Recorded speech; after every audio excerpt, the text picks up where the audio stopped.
Hi beautiful souls. இன்றைக்கி celestial reading தாங்க நம்ம பார்க்க போகிறோம். உங்களுக்கான பிரபஞ்சம் என்ன செய்திகள் கொண்டு வந்திருக்கு பார்க்கலாம்.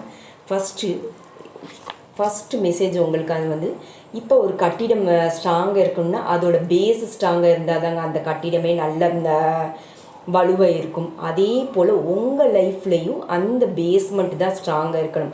அப்போனா நீங்கள் தான் அதை அப்சர்வ் பண்ணணும். ஒரு திங்கிங்குமே அப்சர்வ் பண்ணுங்கள். சம்டைம்ஸ் நீங்கள் வந்து ஏதோ ஒரு கன்ஃபியூஸ் ஸ்டேஜில் போயிடுறீங்க.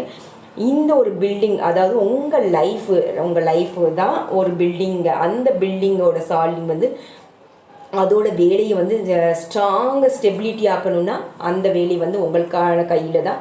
எந்த ஒரு நிர்ணயம் எடுத்தாலும் அது உங்கள் கையில் தாங்க இருக்குது. அந்த பேஸ்மெண்ட்டு வந்து ஃபஸ்ட்டு நீங்கள் ஸ்ட்ராங்காக்கணும் உங்கள் லைஃப்பில். அந்த பேஸ்மெண்ட் என்னன்னு நீங்கள் கொஞ்சம் ஆராய்ந்து பாருங்கள். அந்த பேஸ்மெண்ட் வந்து உங்கள் லைஃப்பில் நடக்கக்கூடிய ஒரு சுச்சுவேஷன்ஸாக கூட இருக்குங்க. அதில் கொஞ்சம் நீங்கள் ஸ்ட்ராங்காக இருக்கணும். ரெண்டாவது வந்து ஹார்ட்.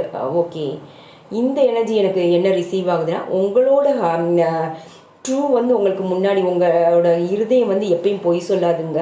அது ட்ரூத்தை மட்டும்தான் உங்களோட இருதயம் உங்களுக்கு சொல்லும். எப்பயும் அந்த ஓவர் திங்கிங்லேயே சுச்சுவேஷன்ஸை வந்து நீங்கள் ஃபேஸ் பண்ணிகிட்டே இருக்கீங்களாங்க, அந்த ஒரு கேள்வியும் எழுது.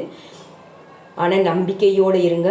உங்களோட ஹார்ட்டு தான் உங்களை இந்த கைட் பண்ணி ஒரு டிசிஷன்ஸ்க்கு எடுத்துகிட்டு வரும். கொஞ்சம் அமைதியாக பொறுமையாக இருந்து எந்த ஒரு டிசிஷன்ஸாலும் எடுங்க.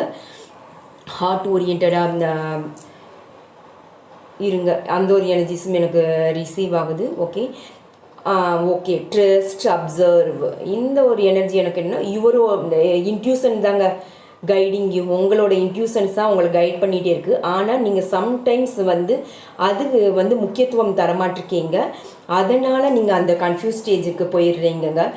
அது எல்லாமே ரிஃப்ளெக்ட் ஆகி திரும்ப ரீசெண்ட் மூமெண்ட்டுக்கே திரும்ப உங்களை அந்த கன்ஃபியூஷனுக்கே கொண்டு வந்து விட்டுருது. ஆனால் அதை அப்சர்வ் பண்ணுங்கள். கொஞ்சம் சின்ன சின்ன டீட்டெயில் கூட இருந்தாலும் உங்கள் லைஃப்பில் என்ன நடக்குது அதை அப்சர்வ் பண்ணி ஷார்ப்பாக உங்களோட இன்ட்யூஷன் எல்லா டைமும் உங்களுக்கு கைட் பண்ணிகிட்டே இருக்குங்க. ஓகே, அதே போல் ஒரு சில நபரை நீங்கள் சந்திக்கிறீங்களா, அவங்க வந்து எனக்கு ஒரு சிலருக்கு வந்து இந்த எனர்ஜிஸ் எனக்கு ரிசீவ் ஆகுது. உங்களுக்கும் முன்ஜென்ம பந்தம் டெஃபினெட்லி இருக்குங்க. ஒரு சில நபருக்கு வந்து என்ன எனக்கு எனர்ஜிஸ் ரிசீவ் ஆகுதுன்னா, உங்களோட லைஃப்பில் அவங்க வந்தால் அவங்க உங்களுக்கு ஹாப்பினஸாக வச்சுக்கிடுவாங்களா. ஃபஸ்ட்டு உங்களுக்கான கேள்வியே அதுதான் உங்களுக்குள்ளே எழணும். அதுக்கான ஃபஸ்ட்டு ஸ்டெப்பு வந்து நீங்கள் கொஞ்சம் அமைதியை இருந்து உங்களோட இன்ட்யூஷன்ஸை வந்து கேளுங்க. உங்களோட இன்ட்யூஷன்ஸ் தான் உங்களுக்கு கைட் பண்ணிகிட்டே இருக்குது. உங்களோட ஃப்யூச்சர் ரிலேஷன்ஷிப்புக்கு வந்து அந்த நபர் சரியான நபரான்ட்டு தேர்ந்தெடுத்துக்கோங்க. தேங்க்யூ ஸோ மச் ஃபார் வாட்சிங்.